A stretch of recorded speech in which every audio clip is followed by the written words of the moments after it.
Okay. Hello, Okay. Ed. Good to see you. Hi, Berna. It's good to see you too.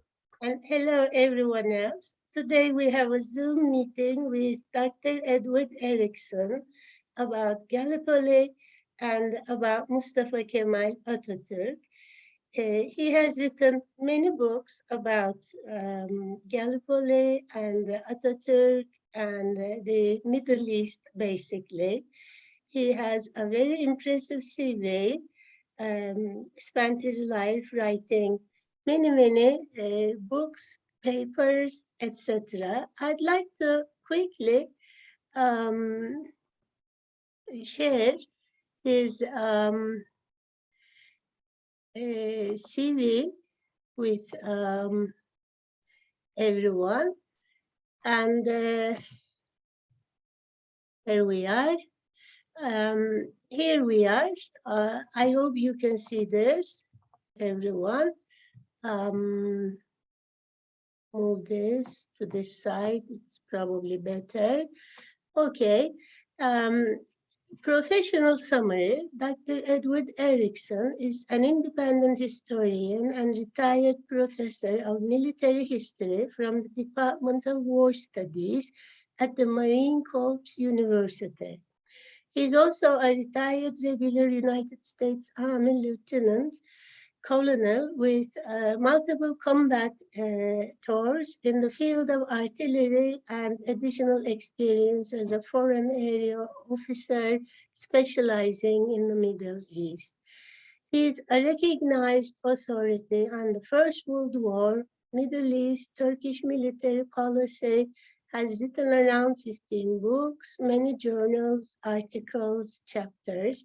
Some of his books are The Turkish War of Independence, Phase Line Attila, A Global History of Relocation in Counter-Insurgents Warfare, Gallipoli, Command Under Fire. It's this book here, which we have, Ottomans and Armenians, and Mustafa Kemal Atatürk is this one here. Education, he has a PhD in history from the School of History, University of Leeds. History education, Colgate University, Hamilton. M.Ed. Education, St. Lawrence University. B.S. History, Empire College, State University of New York. And then graduate U.S. Army Command and General Staff College, graduate Turkish Defense Language Institute, Monterey. He's had many professional appointments, one of them being Ontario Bilim University, and then Scholar in Residence Clark Center for Global Engagement, Professor of Military History, Marine Corps University, Professor of Political Science, Ministerial Training, Dean of Students and Social Studies, Political Advisor to Commanding General, Social Studies Teacher, and Lieutenant Colonel. His professional activities are Editorial Board, International Review of Turkish Studies, and other editorial boards, advisory boards, associate members, and secretary, treasurer. Professional licenses, school district administrator, secondary school studies teacher, professional qualifications, United States Army Foreign Area Officer, United States Army Field Artillery Officer, and Army Qualified Linguist. He has many military awards and federal civilian awards. So he has a very impressive CV background. And now today we're going to talk about Gallipoli for the 18th of March, Remembrance Day for all those people, Turkish, Kurdish, Anzacs, British, who died in the war, the importance of the Straits, and most importantly, we're going to talk about Atatürk, his leadership, and his strategy. Hello again. Welcome, Ed. And now I leave it up to you. If you like, let's start with Atatürk and then continue with the rest of our questions. Okay. Berna, thank you for that very kind introduction. And hello to all my Turkish friends in the Turkish audience. As you can tell, I am a great admirer and friend of the Republic of Turkey and its armed forces. So Mustafa Kemal, who's at Gallipoli not become Ataturk yet. What would we say about Mustafa Kemal's leadership? Is it destiny or fortunate circumstance? We historians talk about a concept: do great events make great men, or do great men make great events? And most of the time there's a little bit of both at work in any given circumstance. So Mustafa Kemal is a leader. Was he a great man who made great events, or did the great events in which he participated make him a great man? It's an interesting question, isn't it? President Zelensky, is he a great man? Or is he an ordinary man caught up in great events? These are questions we won't know for 20 years after the fact. But this is how I think about Ataturk. Winston Churchill called Mustafa Kemal a man of destiny. So was Mustafa Kemal a man of destiny, or was he just a guy who was at the right place at the right time? Well, it's truly a little bit of both. Churchill believed that he really was a man of destiny. Churchill had this vision of historical forces putting people that were destined for certain undertakings into those positions. Churchill thought he was the right man at the right time in 1940 during World War II. So this is not just Churchill thinking this. The British military historian, Brigadier General Aspinall Oglander, also used the word man of destiny to characterize Ataturk. And Aspinall Oglander wrote this about Mustafa Kemal: that man of destiny, the present ruler of Turkey, who showed on the peninsula at the head of an infantry division an outstanding genius for command. Now, Aspinall Oglander wrote that in 1932. And it's come down to us in the present as who Mustafa Kemal was. He was a man of destiny. But let me throw out another quote for you. You are familiar with General David Petraeus, a famous American general. General Petraeus said, luck is the intersection of preparation and opportunity. Luck is the intersection where it comes together of preparation and opportunity. I think that summarizes Mustafa Kemal's leadership. He prepared himself from the time he was a young man for the role he would become as a mature man and the leader of a nation. He studied hard his whole life. He learned languages. He could read French. He could read German. He took notes on everything that he read. He read a book about the American diplomat Benjamin Franklin, and he took notes. My friend George Guarch has written a book about Ataturk, and he's quite taken with the idea that Ataturk had some lessons learned from the American philosopher Ben Franklin. So so Mustafa Kemal spent a lifetime preparing himself for war, for diplomacy, for leadership. And at the right moment, he was ready.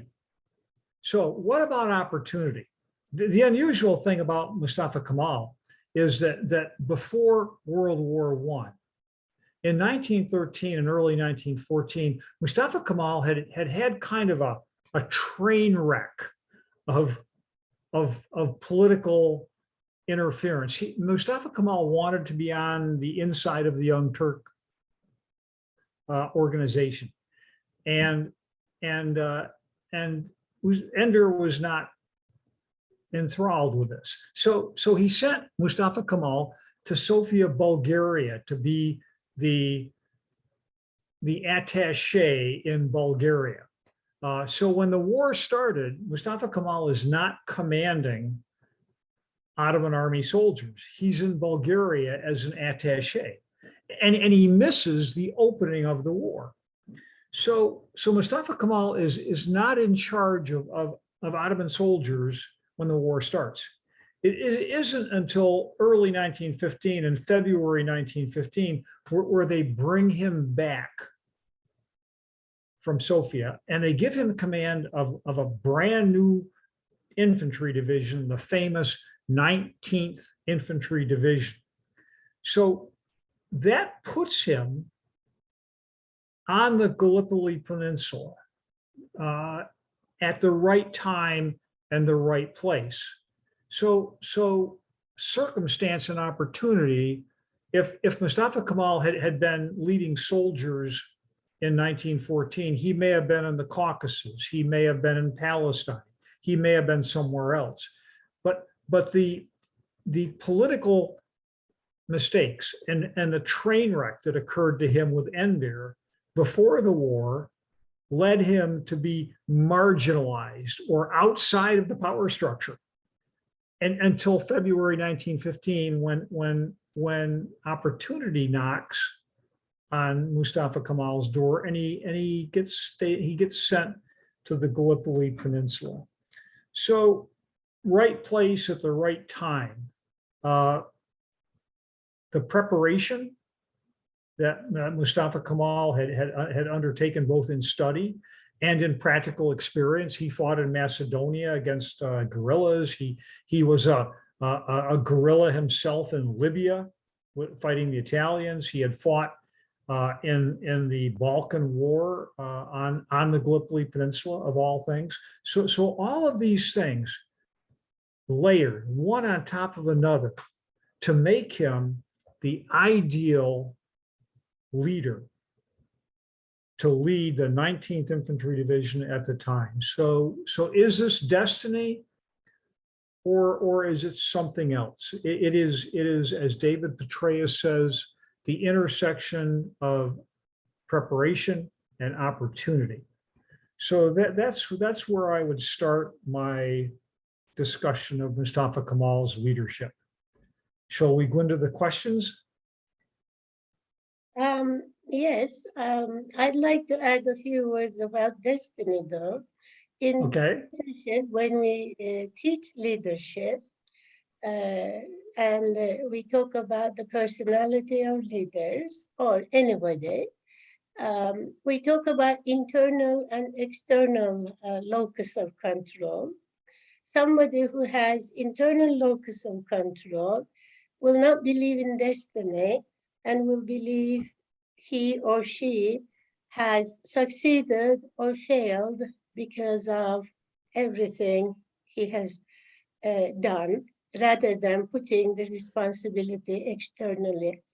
An external locus of control is believing in destiny and God, or kısmet, we say in Turkish, opportunity. So here, I'd like to point out you're talking about external locus of control, saying it's destiny.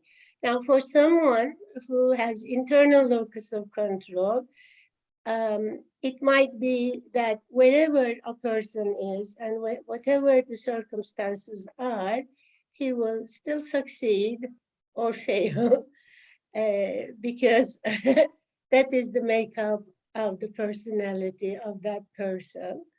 And secondly, when you are kind of climbing to the top, yes, there is competition, and sometimes people are marginalized, and sometimes with the help of people, external sources, they move up the ladder. Or sometimes someone who was up comes down through the competition again. So these are all topics to think about. Okay, let's go on to Gallipoli then. Okay. The operational and strategic,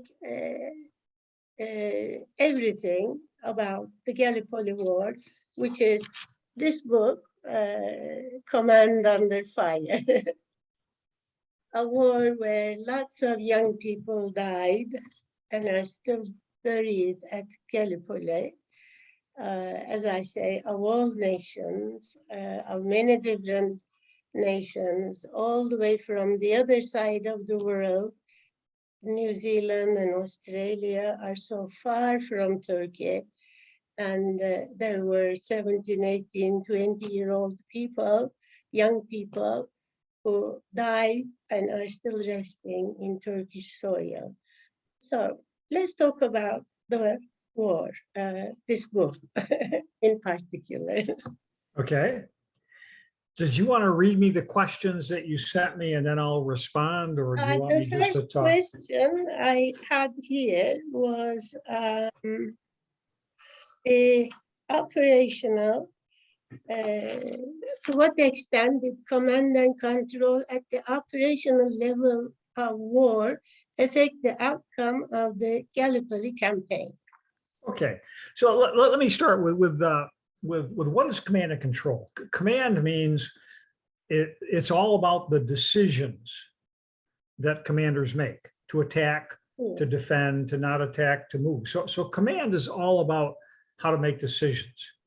Control means how to execute or how to accomplish those decisions. So in war, there are really two parts to the whole of being successful. Can you make the right decisions? And once you make the decision, do you know how to accomplish it? Can you execute it and get it done? So that's where I would start this discussion. That we also have to understand that there are three levels of war, and from highest to lowest, the strategic level, the national level. This is Enver Pasha and Talat Pasha. The operational level, this is where campaigns are planned. And at Gallipoli, what we're talking about here is Lehman von Sanders, the German commander of the Fifth Army, and his British counterpart, Ian Hamilton, the commander of the Mediterranean Expeditionary Force. The third level and the lowest level is the tactical level. That's on the battlefield. That's fighting in battles in combat. That's where Mustafa Kemal is in the Gallipoli campaign. At the operational level, Lehman von Sanders is a German, and the Ottomans have a German system. The Ottomans have a German system of command and control. The British, Ian Hamilton, have a British system. What's the difference? The German and Ottoman system is much more effective, and we use it today. What is that system comprised of? That system is comprised of letting lower commanders make decisions on their own initiative. So here's how this works. Ian Hamilton has to wait for guidance from London. Lehman von Sanders does not have to wait for guidance from Istanbul. And as this goes down into the tactical level, Ian Hamilton gives explicit instructions. he tells his commanders how to do things. In the Ottoman and German system, Lehman von Sanders doesn't tell commanders how to do things. He assigns them missions. So this is more like modern armies, modern NATO Western armies today. It's much more effective than the British system. The British system is outdated and antiquated. It does not allow commanders the opportunity to take advantage of rapidly changing conditions.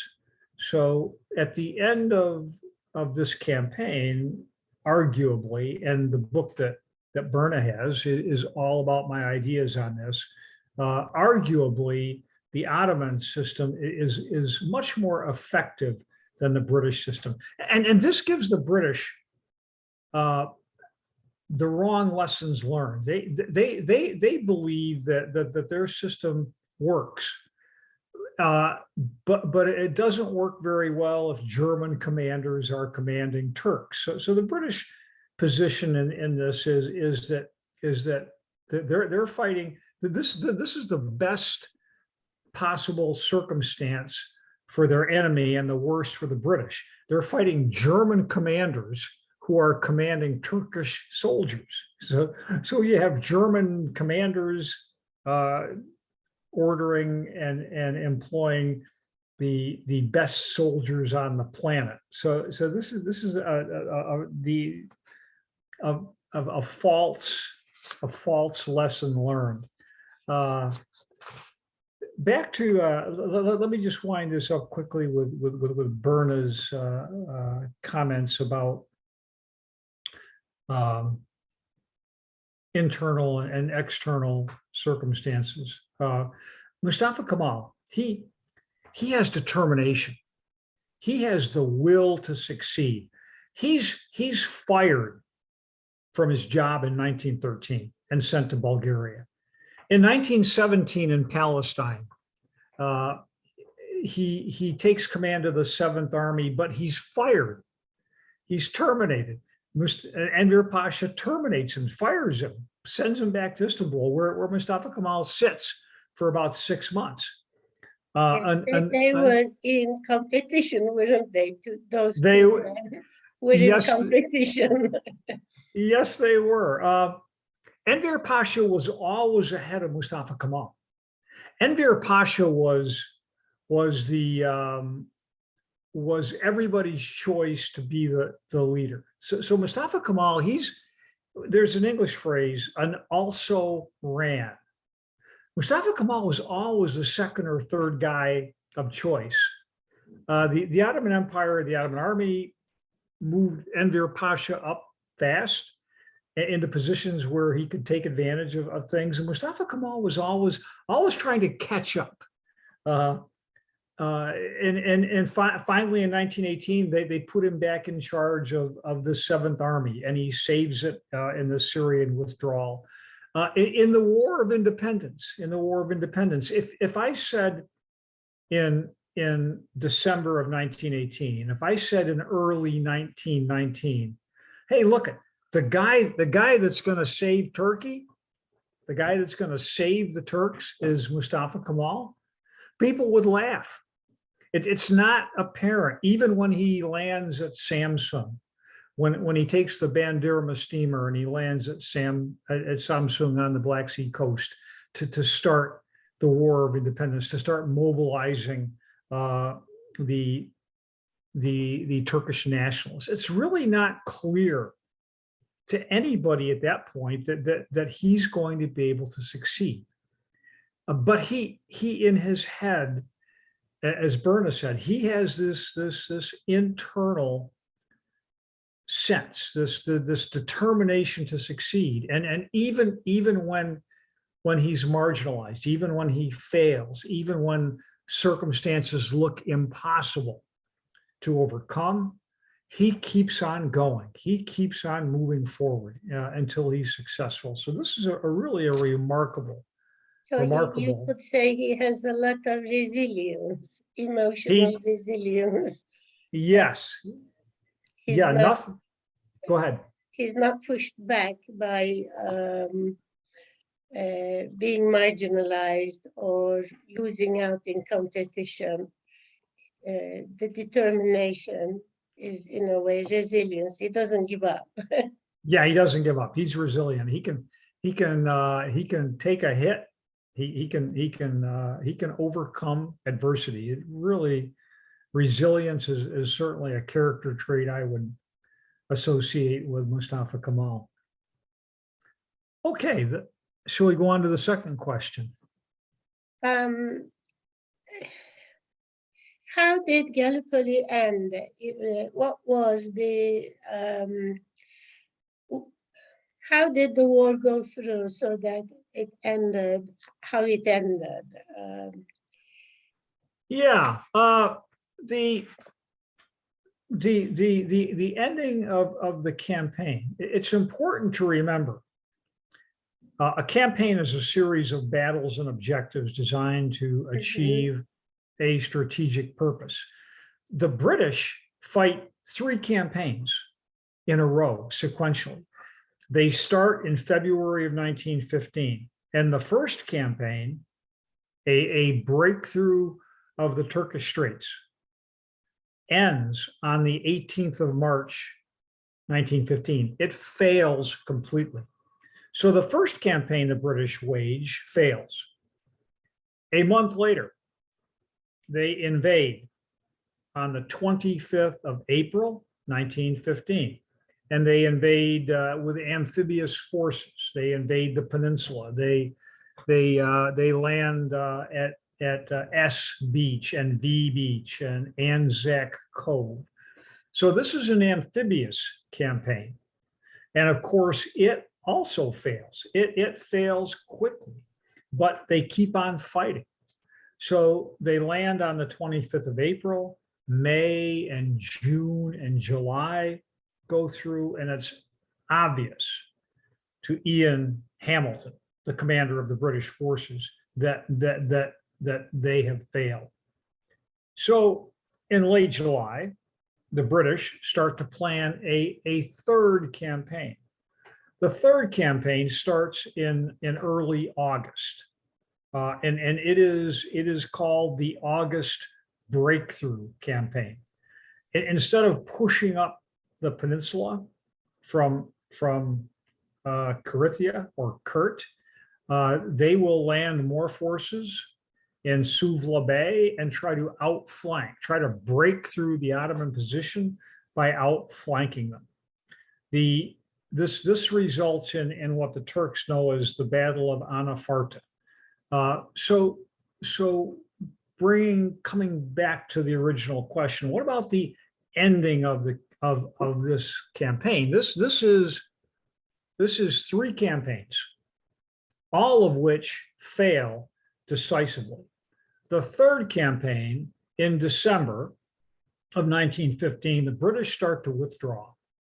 They recognize failure. There's a point at which you recognize failure and you quit.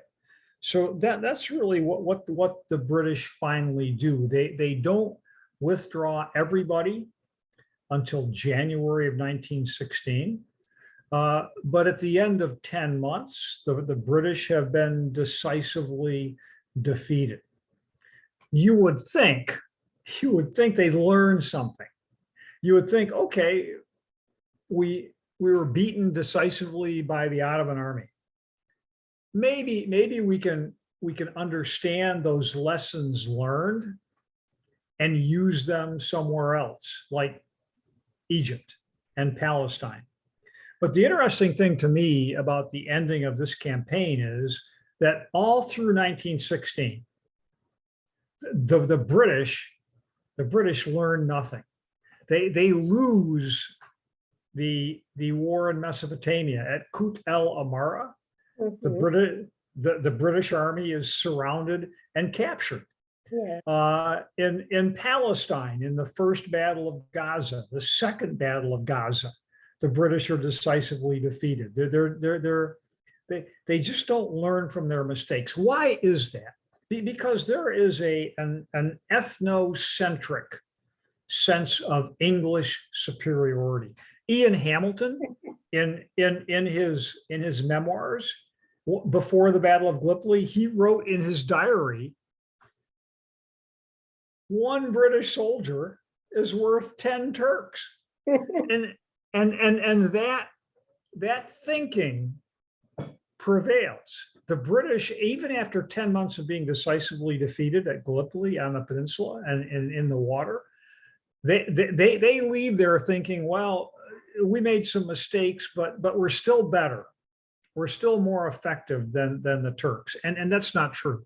They finally, it is not until the fall, until the Battle of Third Gaza in September of 1917, that the British are actually able to defeat the Ottoman army. So it takes the British, after the battle, after the ending of the campaign, about 18 to 20 months to finally come up with the right tactics, the right weapons, the right leadership models to beat the Turks. Gallipoli was unwinnable. It was never in any of the three British campaigns what we call winnable. Could the British have won doing something a little different? Well, the answer is that offensive operations, attacking in World War I, doesn't work for anybody until late 1918. The Schlieffen Plan in 1914, the Tannenberg operation, because of the weapons systems, machine guns, artillery, trenches, barbed wire, attacking just doesn't succeed in the war. You can advance a little bit, but as a general rule, it doesn't operate well. It isn't until 1918 when tactics change and new weapons come along, like tanks. So could any British operation in 1915, early in the war, in the first 6 months of the Ottoman War, have succeeded? The answer is, I don't think so. So this was doomed from the start. Yes, Somme too, the Battle of Somme in France, Western France. Again, trenches and barbed wire. So many British soldiers died there. Yeah, losses were actually about equal. About 60,000 Ottoman soldiers are killed, 48,000 British soldiers and Australians and New Zealanders are killed. So a lot of people, casualties. Indians too, I suppose. Indians. Yes. One of the things I like to focus on when I study this campaign, when I study the Gallipoli, the Çanakkale Savaş, the Turks remember victory. Zafer. The Australians and the British and the New Zealanders remember defeat. So the Turks today celebrate the victory. The Australians celebrate defeat on Anzac Day, April 25th. Yes. There are two opposite approaches to this campaign: victory from the Turks, defeat by the British and the Australians and the New Zealanders. The interesting thing for me is that this does not keep these nations apart. In fact, the Gallipoli campaign brings them together.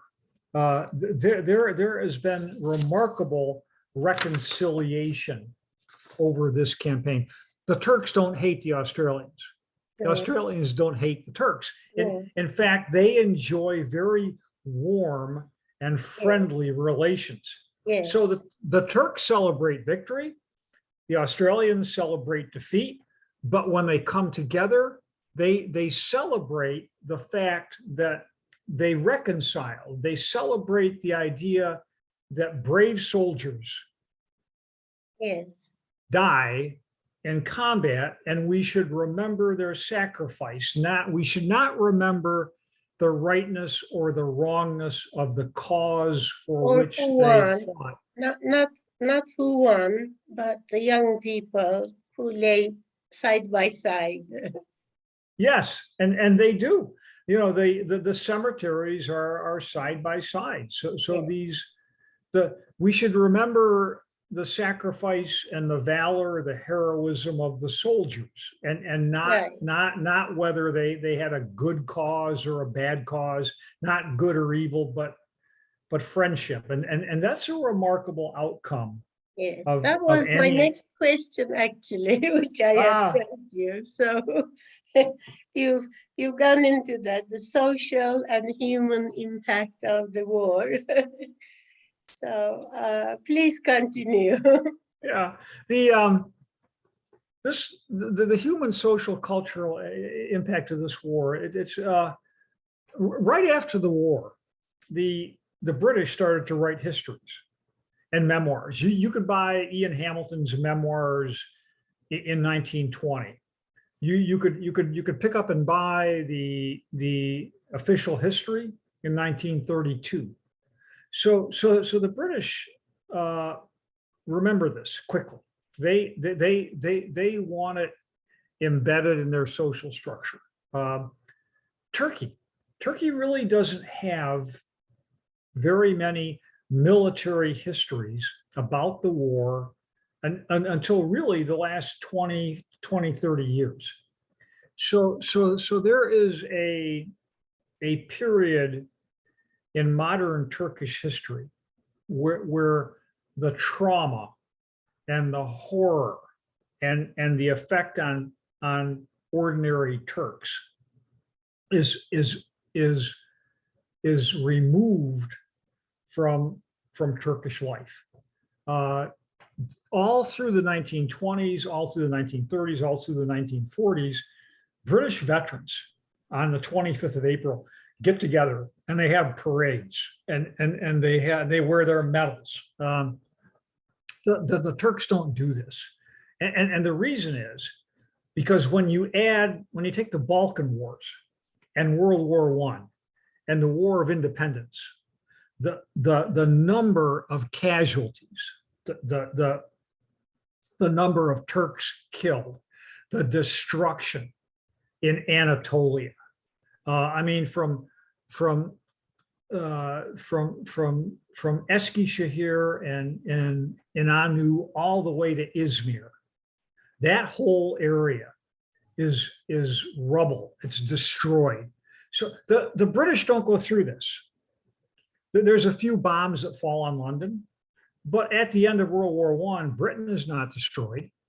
They've lost almost 1 million people, but they haven't lost very many civilians. The trauma of 3 wars in a row, the First and Second Balkan War, World War I, the War of Independence, taken together, this is a trauma for Turkey that no other country, maybe France, but not to the extent Turkey, has had to go through. So this Atatürk's foreign policy, peace at home, peace in the world.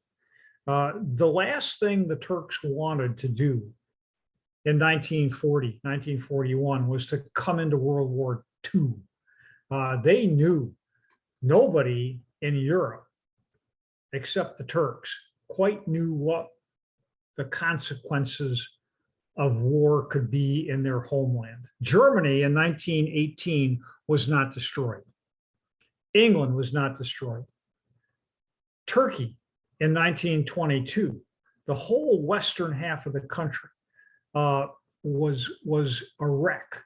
So the cultural, social, human aspects of not just Gallipoli, but the wars in general, traumatized the Turkish public consciousness. And it took them 3 generations, I think, to get out of this. It isn't until after the collapse of the Soviet Union that the Turks start to think about sending their army to other places, like the brigade in Bosnia, like the ISAF in Afghanistan, like the military mission in Somalia. Chevik Bir, goes to Somalia in 1992. So it isn't until after 1991 that the Turks are willing to send their army elsewhere, except for the Korean War. They do send a brigade into Korea in 1951, but really to demonstrate solidarity with NATO, to position themselves to come into NATO. So this is a legacy issue. Is how does war affect a country and its people, and the consequences of the First World War affect Turkey for 3 generations after. I'm an Izmirli. I come from Izmir. And my grandmother was born and grew up in Izmir. So she lived through the Greek occupation in Izmir. And sometimes she used to tell me stories about the days of the occupation and the fire, etc. So I know very well, maybe not through history books, but through grandparents, both my grandparents. I heard lots of stories. One grandmother from Istanbul, the other from Izmir. Lots of stories about what went on during the First World War and occupation. And the interesting thing about both my grandmothers, I couldn't see my granddads because of the circumstances of those days. By the time I was born, both my granddads had died, but my grandmoms lived to an old age. And what was interesting was they had no animosity about the Greeks or the British who occupied Istanbul, the Greeks who occupied Israel. They liked the British and the Greeks, even though they had a lot of stories of suffering while both cities were occupied and war was going on. So this is an interesting human, social, and cultural aspect of war, I suppose. People forgive and forget, and a lot of people just don't keep any hatred in their hearts. Yeah, that's remarkable. And let me extend a tribute to the Turkish people. I don't think that the Turkish people retain anger or hatred toward the Greeks or the Armenians. But I think today that's not true on the other side of the border. I think that Armenians today have a grudge, maybe not hatred, but really are angry by the loss they suffered in World War I and after. I think the Greeks today, I think the Greeks are mistrustful of the Turks, and I think that the Turkish side is much more forgiving and much more willing to reconcile. But I don't think that's true with the country of Armenia. I don't think it's true with the country of Greece. But that's remarkable. Yeah, with Greece, it's, I think, more on a political level among the politicians and people. I have many Greek friends, and I have been to Greece maybe 100 times, driving between the UK and Turkey. I go through Greece and spend a few days each time. That's about twice a year since my teens, let me say. And the people, they have no hatred, most of them, and they're very friendly. And on a personal level, it's very easy to get on with Greeks. we share a lot of cultural aspects, such as songs and food and climate, etc. We share 500 years of history. So I don't think there is a problem. Armenians, I haven't met many. I've just met a few, and some of them had grudges, some of them didn't.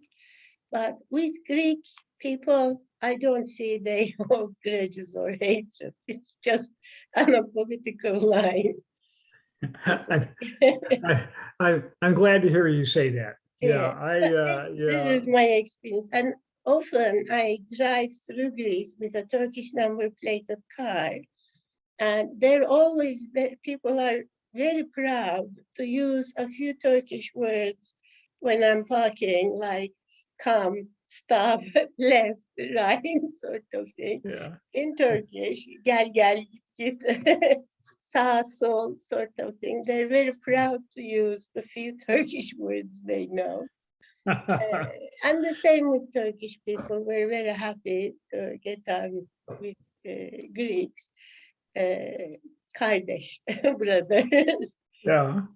But Armenia is to the far side of Turkey, very far from Izmir. And I haven't come across many Armenians, so I can't say. But on a political level, I know there is a lot of attack coming from the Armenians nowadays. Turkey. Yeah. Now we're approaching the end of our program. Would you like to add anything else about Atatürk's leadership and Gallipoli in particular, because this is a program about Gallipoli? Yeah. And maybe just a few words about the importance of the Straits. Now they are back in discussion with what's happening in Ukraine and Black Sea. The Montreux Agreement is back in discussion. So maybe if you have anything else to add about Atatürk's leadership, which is our topic today, Gallipoli, just one sentence about each, and then the importance of the Straits. Yeah. And we'll close up. Okay. Leadership. There are levels of leadership. So sometimes you can be very effective at a lower level and you get promoted and you're still effective, and you get promoted and you're not. And we've all seen in our societies, in our institutions, people like this, that at a certain level, the leadership ability doesn't work anymore. The remarkable thing about Mustafa Kemal is that at the tactical level, he's a great leader on the battlefield.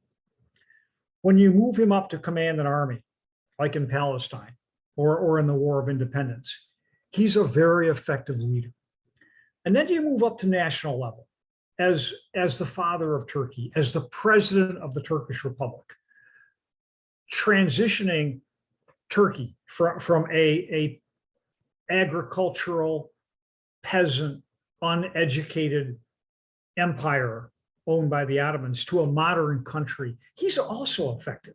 So this is very rare. There are very few leaders in history that we know can operate at the lower level, intermediate level, and a high level. Napoleon was like this. Napoleon Bonaparte is probably the closest equivalent to Mustafa Kemal Atatürk. So leadership for most of us tends to be very narrow.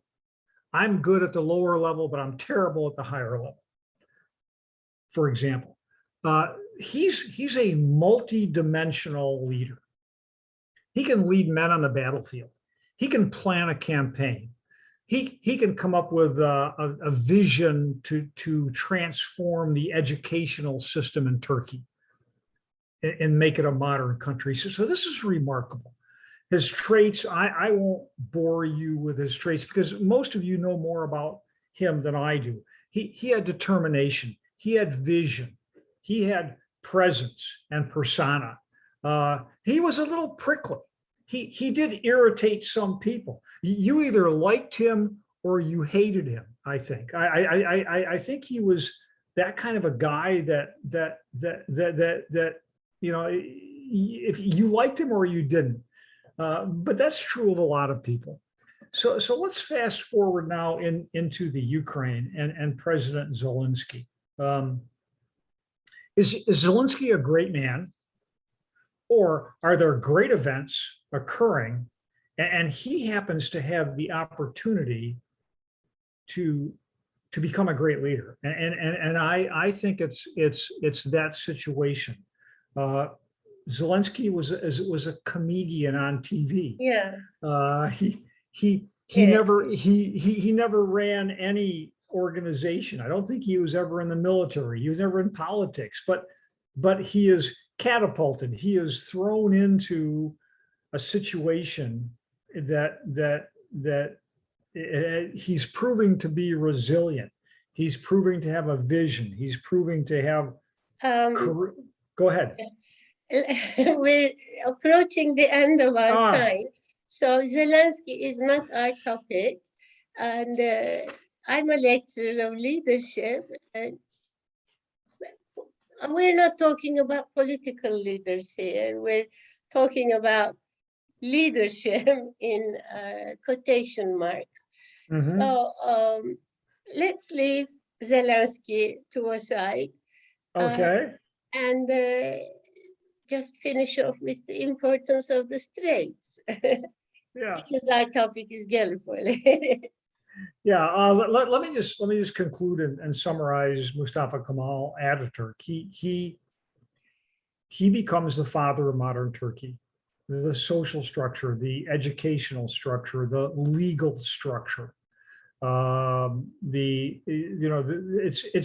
It's rare that one man, one leader can have such a wide influence on a country. The alphabet, the school system, the historical curriculum, the new legal code, the new foreign policy, peace at home, peace in the world. He affects every aspect. He transforms Turkey because he's such a multi-dimensional visionary leader. He really a remarkable. There's nobody quite like him in the 20th century, whose impact is as important as the impact that Mustafa Kemal Atatürk had on the modern Turkish Republic. Okay, and the Straits, Gallipoli, Çanakkale, and Istanbul, Boğaz. Would you like to say anything about the importance of the Straits and the Montreux Convention? Yeah, you know, the 1936, the Montreux Convention has very few conventions in the 20th century have proven to be as durable or as long-lasting as the Montreux Convention, and it has worked. It has stabilized the Black Sea militarily since 1936, and I think President Erdogan has made a good decision to adhere to the Montreux Convention and not letting belligerent ships pass the Straits. I have we don't know when they build the new canal, whether the Montreux Convention will still come into force with the Istanbul Canal, but I hope it does. It works. Yes, I think so too. Thank you very much, Ed. This has been a fantastic interview. And thank you for all these books you've written. We've learned a lot about the we knew, but I've learned a lot about military tactics here, military detail, and hope to have another interview in the future. Okay, Berna, thank you so much for the invitation. It's always a pleasure to talk about things that I love, and I've enjoyed this very much. So thank you again. Okay, thank you. Bye-bye. Bye-bye.